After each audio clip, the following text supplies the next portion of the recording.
God aften og velkommen til den 11. time. I aftenens program der får vi besøg af ham her. Til dem, der kender Bryan Ferry, så ved de, at han er en musikalsk legende. Han er et stilikon. Og til dem, der ikke ved, hvem han er, der kan jeg sige, at han har i hvert fald betydet meget for mig. I 70'erne som forsanger for Roxy Music. Lige præcis den her plade, den hørte jeg mest igennem væggen fra min storesøsters værelse. Men senere hen, da jeg blev lidt ældre, der vil jeg sige, at især den her plade, Avalon, ja, det er måske den plade fra den periode i mit liv, som betyder mest for mig. Den er soundtracket til mine teenageår. Når jeg hører den her, det er fuldstændig ligesom, hvis man dufter til en parfume, man ikke har lugtet i mange år. Så kommer man til at tænke på fester, og nogle af numrene minder måske lidt for meget om nogle ulykkelige forelskelser. Men jeg synes, det er fantastisk at møde manden. Jeg respekterer ham, selvom jeg måske ikke har hørt pladerne så meget her på det sidste. Så er det altid en fornøjelse at møde nogen, som har betydet noget for en. Og det gør han. Så derfor er det en ære at præsentere her i den 11. time, direkte fra England, Bryan Ferry.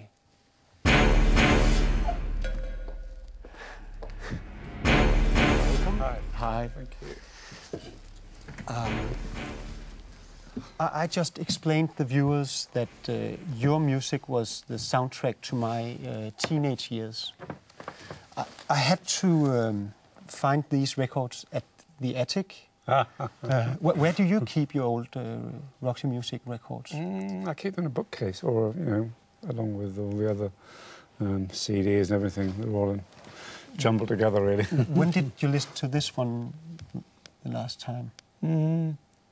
Probably before the tour that we did with Roxy Music, and when was that? Well, we did a month of festivals last year, and sometimes you have to go and listen to your records to figure out which songs you haven't done for a long time. And do I want to do this again? Is it time to dust this one down again? And it's quite interesting. Listen to it after a long interval. It's quite nice. Yeah. But I don't listen to them all the time. What memories comes up when you listen to this? Avalon. Well, actually being on that lake, which is on the cover of the album, which is on the west coast of Ireland, near Galway Bay. And I used to go there for kind of summer holidays. There's a little wooden house just at the edge of the lake there. And I decided to do some writing. And that's where the cover picture is from? That's exactly, yeah. At about 5 o'clock in the morning or something. And it was... that's where I wrote some of the words for some of the songs. Okay. So we did some preparation there, and we did some recording in London and some in Nassau. Okay. So it was a well-travelled album, that one. And then we mixed it in New York. Okay. So, yeah. But to quote a Swedish group, thank you for the music. It's a pleasure. Thank you. Okay. I've recognized that your style hasn't changed much. I mean, from this period until now, you always kept the same level of style. Why haven't your style changed? I guess lack of imagination, probably, as much as anything else. I think sometimes you just find a way of presenting yourself, something that works for you, and it's something that generally kind of changes slightly over the shifts a little bit over the years as you make certain choices about how you're going to kind of dress and this, that, and the other. But in the 70s, in the 70s, where the hippie movement and fashion was really big, it must have taken some courage, even in the 60s, to keep this style. When I was a student, I studied art at Newcastle University, which is very near where I came from, in the northeast of England, and it was a great small art school within the university, and it was like 64 to 68, so it was during the whole kind of hippie kind of revolution. But it's funny because the people I was with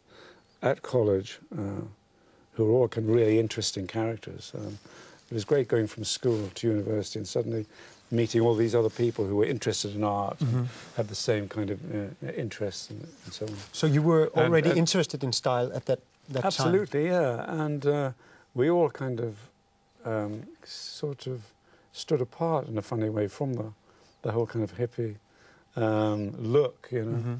And I remember I've got a really good picture still somewhere from that time of me with my American car, because I spent all my money, my grant, on this beautiful Studebaker. Okay. A fantastic kind of streamlined car, very discreet shape, beautiful car, but it didn't really work very well. I had to push it a lot. Okay.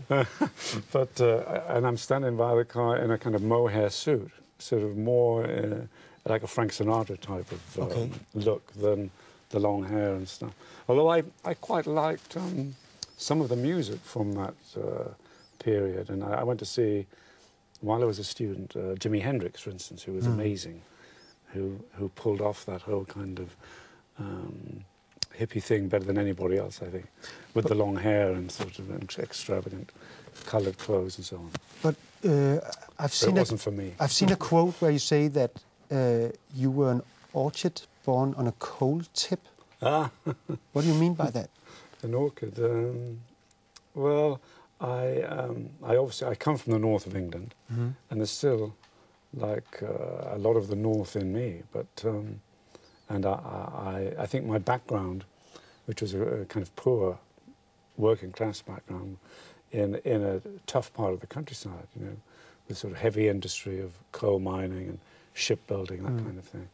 It was very important to, I guess it toughened me up, hopefully, when I was young. But as soon as I was old enough to leave, after my university,